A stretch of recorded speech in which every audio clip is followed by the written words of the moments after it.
Welcome to the General's Gentlemen. Ladies and gentlemen, here we are in Dawn of War 2 with our favourite player. We are fanboys. Oh, we are. We are Machine. Not only does he have a fantastic name, he also plays well, as it turns out, which is a fantastic combination. Triple Wipple Nipple Slipple will be Dipple. in. Triple Dipple? You Yeah, think Dipple. Dipple. It's going to be add-on, so yeah. Like dip is a word. Yeah. Where it's like all these things are kind of related to a specific word. I guess when whip is like whipped cream. But Yeah. anyway. I like it. Anyway, he's our Warlock today. His opponent's going to be Fish. What is it with this game and everyone just having retarded names? Yeah. It's just, most games we cast, there's just people with such stupid names, but they're actually really good players, so they're not just like 12s that are just making up these names. But anyway, we're going to have two Dire Avengers, we're going to have the Banshees as well here. It's going to be the Warlock, so you can have good synergy with that, with the Spirit Stones, I believe it's called, for that channeling heal. Sentinel on the field for Fish. One of those in conjunction with the Guardsman, so really standard opening builds from our players here. That was a pretty sick front flip. It was like a 720 front flip. Very acrobatic. Sentinel clearly fairly impressed, decides to walk away. Doesn't want to be messing with anyone who does that level of sicker backflips. Yeah. So. The Sentinel, unfortunately, not quite being so in shape. Sentinel just wishes he had an extra arm to hit people with. Yeah. It's like a T-Rex, isn't it? He's like the Dreadnought that wishes he could. Yeah, he is. This is why the T-Rex. dinosaurs went extinct, Yeah. is because they can't punch people. Poor design. The Got a Warlock- gun on one side. Where's the arm? Where's the grabby arm? But that was a really nice play there by Fish. He just kited with his Sentinel, he had the Guardsman in the garrison. The Warlock couldn't do anything, and as a result, the Warlock gets forced back into the base, and it's going to take a bit to actually regen all that health, and meanwhile, this node could get taken a bit low. Will be the node going down for Fish, but yeah, not the end of the world. Yeah, kind of cap for cap here, Machine. Not a whole lot has happened. Also another node here for the Eldar, for Wipple Nipple Slipple. Maybe expecting to lose this one on the left, Machine. Probably not going to finish this one off either. That being said, the Guardsmen can't take this fight against two squads of the Dire Avengers. Yeah, Not going to be fun. Yeah. Especially since they actually both have the Exarch upgrade. So that's going to give them even more fighting potential. And there's going to be that node going down, 1-for-1. So it's the Commissar. Can probably win this fight with the garrison. There's no stomp though, so maybe not. Whoa, whoa, whoa! What was that? Triple sick backflip, front flip thing. Lord Commissar is going to be soaking up some damage with his shield, and these Banshees getting focused down. So not finding good engagements is our Eldar. Not so far, Machine, no. Managed to find the node snipe finally, but just caught on the backside here by the heavy weapon squad. Going to be suppressing them, preventing them from joining this engagement, which is really important because look, the Warlock's already been forced off, and now Fish isn't in a terrible position again. Shield's back up again. Oh, there's actually another heavy weapon squad knocked back. Wow, the Warlock, or rather the Exarch, knocked back that Lord Commissar. That must be a pretty low chance.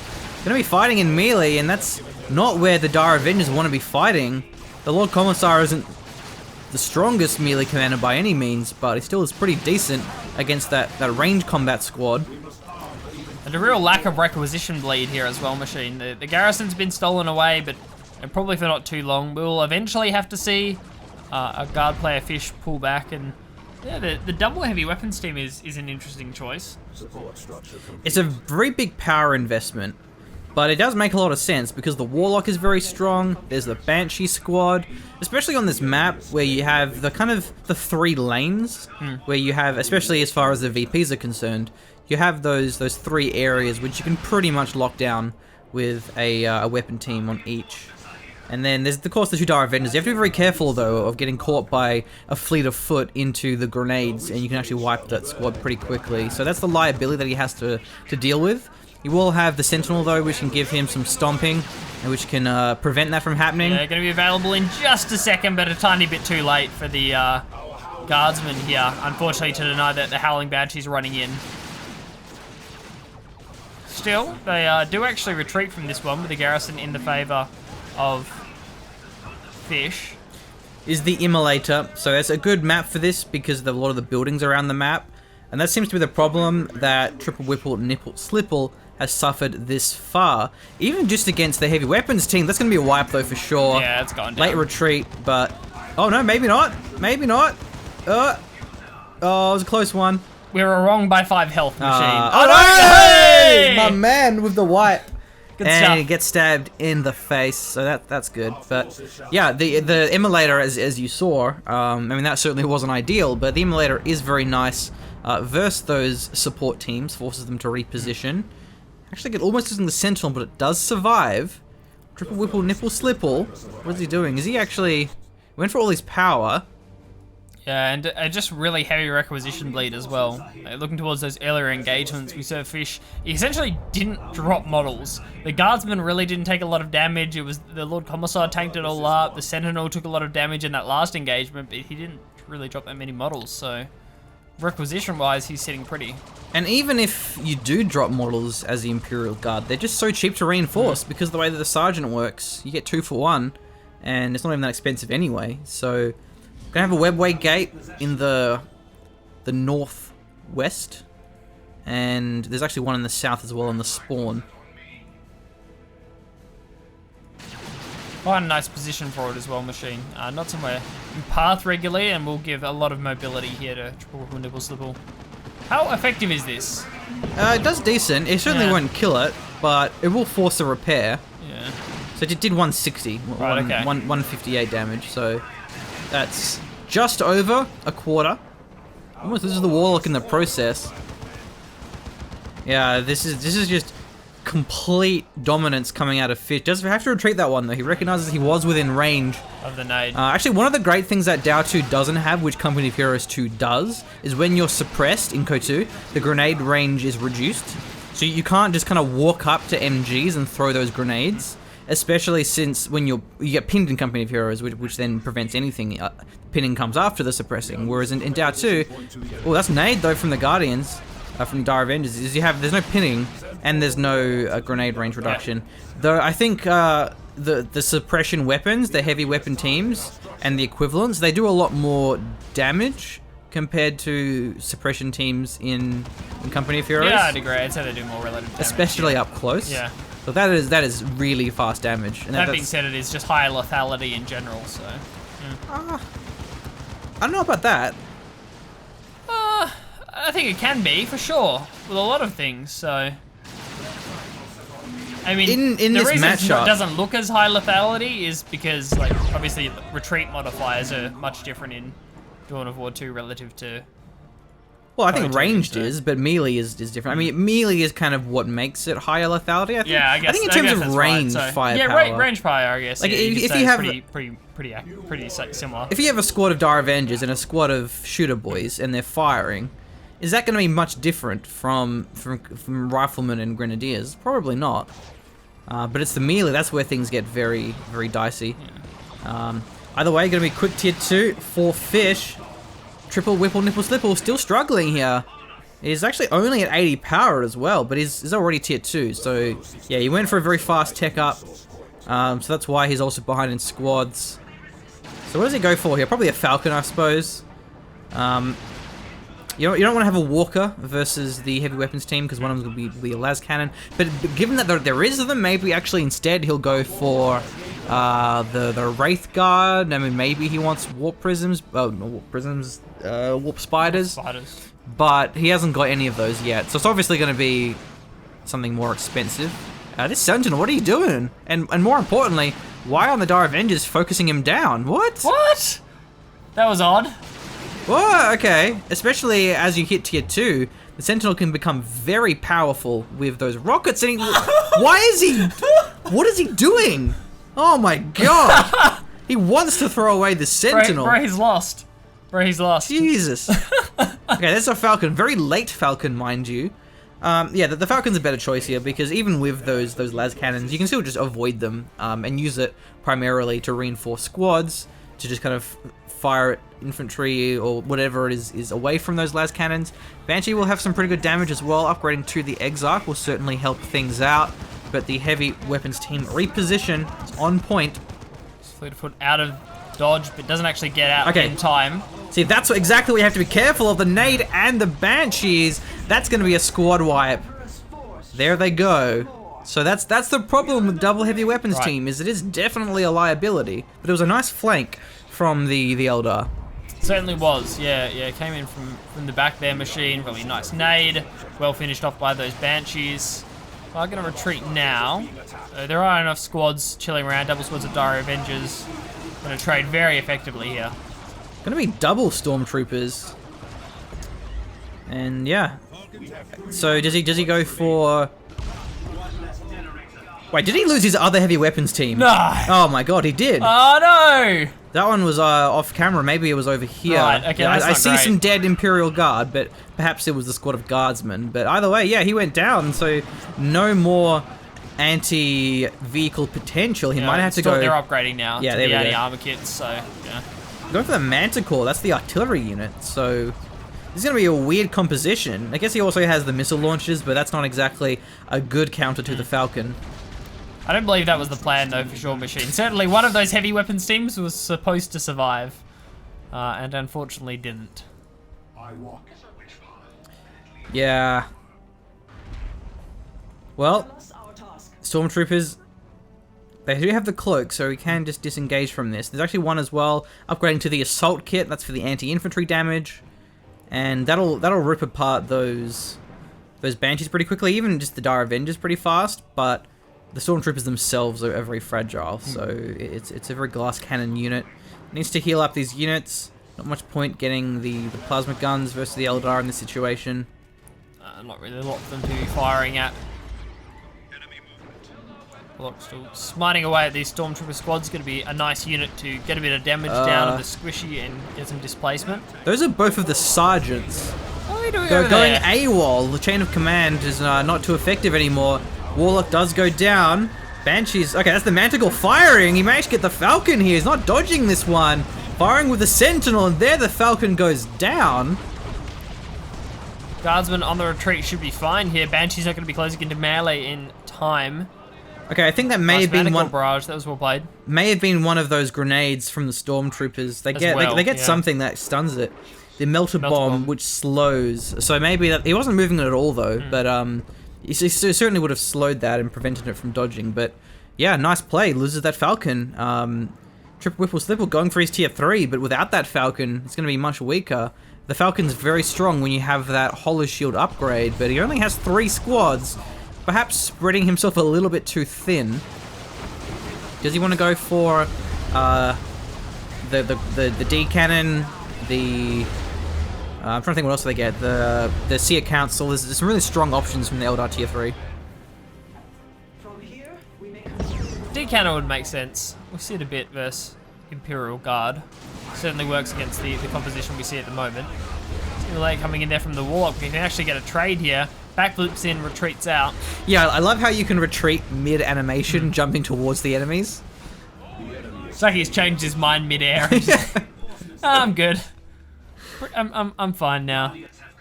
So I like how there's just this web gate here. It is giving a lot of mobility. We only have one so far, well, one on the field. Maybe he'll go for a second one elsewhere. He can't really engage into all of these guardsmen, especially with that sentinel there. Well, I mean, he can, but oh, that nade comes through. Actually wasn't that powerful as I thought it was going to be, but still, it's pretty good damage on these Banshees. We'll keep them off the field for a bit. Yeah, 100 health and not dropping any more models. A very lucky Eldar player. And he did actually drop one more on retreat, so... Yeah, other than that, the VP's definitely in favor of the Imperial Guard of Fish. He has a lot of resources as well. Still has that Manticore. That's definitely a long-term investment which can pay off in the long run, and even though it pretty much already has. So it's going to be a Falcon, the Fire Prism. I suppose that was probably just the obvious choice. But the problem with that though is then you have the Stormtroopers, and they can infiltrate. They can sneak around and just absolutely gun down that Fire Prism. Throw those grenades. The Sentinel. The Fire Prism is an incredibly squishy tank. I believe it is the squishiest tank in the game, as far as the tier 3 tank is concerned. And yeah, I guess there is pretty good detection for the Eldar. You have the Dire Avenger Exarch, which do reveal stealth. So it won't be that easy to just flank around it, but it is certainly going to be a vulnerability, especially Yeah. if it combos that up with the Manticore as we saw earlier on. It is a possibility machine, that's for sure.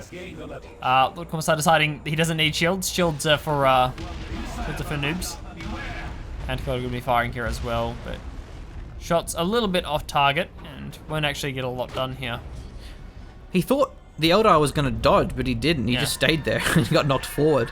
There's something actually really cool about the Manticore is you can actually set up the angles because here's a fire prism, because where the Manticore rockets hit, it knocks squads in certain directions. So assuming the squads aren't moving, you can set up the following shots, but generally the squads are moving, and there goes the Sentinel. Yeah, getting hacked to pieces here, machine. The just like my Banshee's sleeping pattern. Demolish, man. Hey, what about my sleeping pattern? Come on. Well, yeah, I guess both of ours. Yeah, that's where it's at. So getting hacked and slashed. So yeah, the fire prism is here, machine. All 500 health of it. Actually, you know what makes me really sad? Yeah. I don't know if you've seen it. The new fire prism in Dawn of War 3, because it's the same model as the new fire prism in tabletop. Yeah. So you obviously they would go with tabletop, but I just don't like the new fire prism. It has this really like long cannon with this tiny crystal, whereas this is one giant crystal. It looks really badass, and I actually have 2 fire prisms under my bed right now because I have an Eldar army. Do I have to go fetch one? A long time ago, probably even a decade ago. But like, this is the fire prism that I have 2 of, and it looks way cooler than the new one. The new fire prism looks too much like a falcon. It has kind of that same turret. Right. Not a fan. Whoa. Was that all? That's probably just getting immolated, bro. So yeah, immolated combined with the destructor. I'm assuming. So all the power's down for Fish. Still has a fair bit left, however. So we can go for a looted Lehman Russ. And the Lehman Russ is definitely going to be able to 1v1 the fire prism. Maybe a looted Lehman Russ. The looted Corn Lehman Russ prism. Enough words in there. All good. There it is, Lehman Russ. It is indeed going to be the Lehman Russ machine. Does make sense. Had the wreck and power necessary, which is going to be nice for Fish. Yeah, I don't know. I don't see this fire prism surviving much longer. You also have to remember the synergy. See, it shouldn't be where it is right now. The fire prism's just chilling. There's no stealth protection near it. These stormtroopers are going to run up. They're going to melt a bomb it, and then there's going to be. I think if the Manticore cooldown is off in particular, that will be the fire prism going down. Actually, Blake is out of energy, so he can't melt a bomb. But he still can do a lot of damage. Oh man, look at that! It wasn't even rear armor or anything. He gets knocked back though. And he retreats. Okay, so yeah, he could have comboed that. But if that was rear armor, especially the turret would have had to rotate a little bit longer.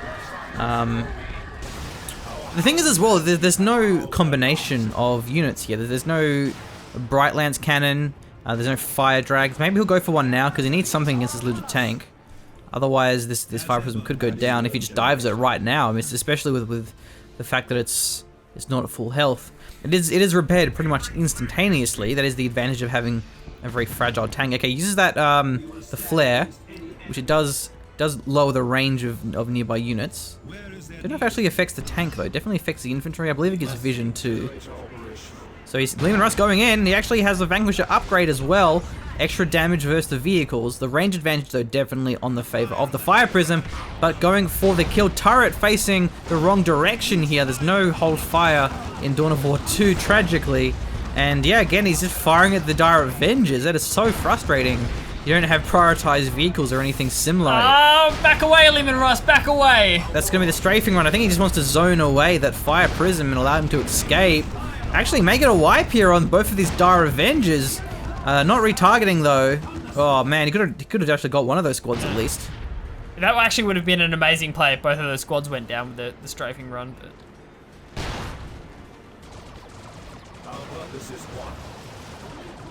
Wow, tank micro really sucks in this game. Not only is there no like, oh, is that actually? He's repairing through it.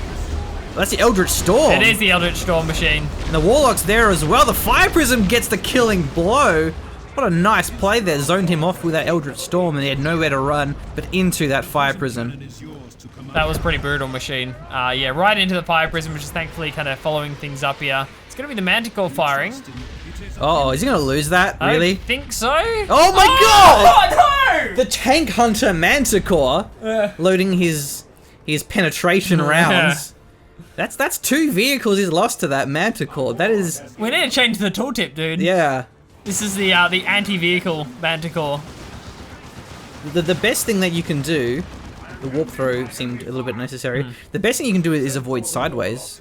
Like if you dodge left, you're most likely to miss those. But I was going to say, because in vehicles, we've mentioned this before, but you have no reverse move. You have to manually click behind the tank, which is really annoying. Awkward, yeah. Reverse click is way better in Code 2. And I don't want to be like, oh, Code 2 is better. I mean, the Code 2 has plenty of flaws itself. But then the fact you don't have any hold fire or any prioritized vehicle commands makes microing your tanks really an absolute chore. I don't even know if there's an attack ground command. There probably is. Is there? Attack ground? I've never used it. I don't know. Yeah, anyway. But that's fine. Dow2, you know, it's an older game. Obviously, they learned their lessons and implemented them into Code 2, which is nice. So, yeah. I think this is going to be the Eldar taking this game because there's no power left. The power was sniped down, so he can't build another tank.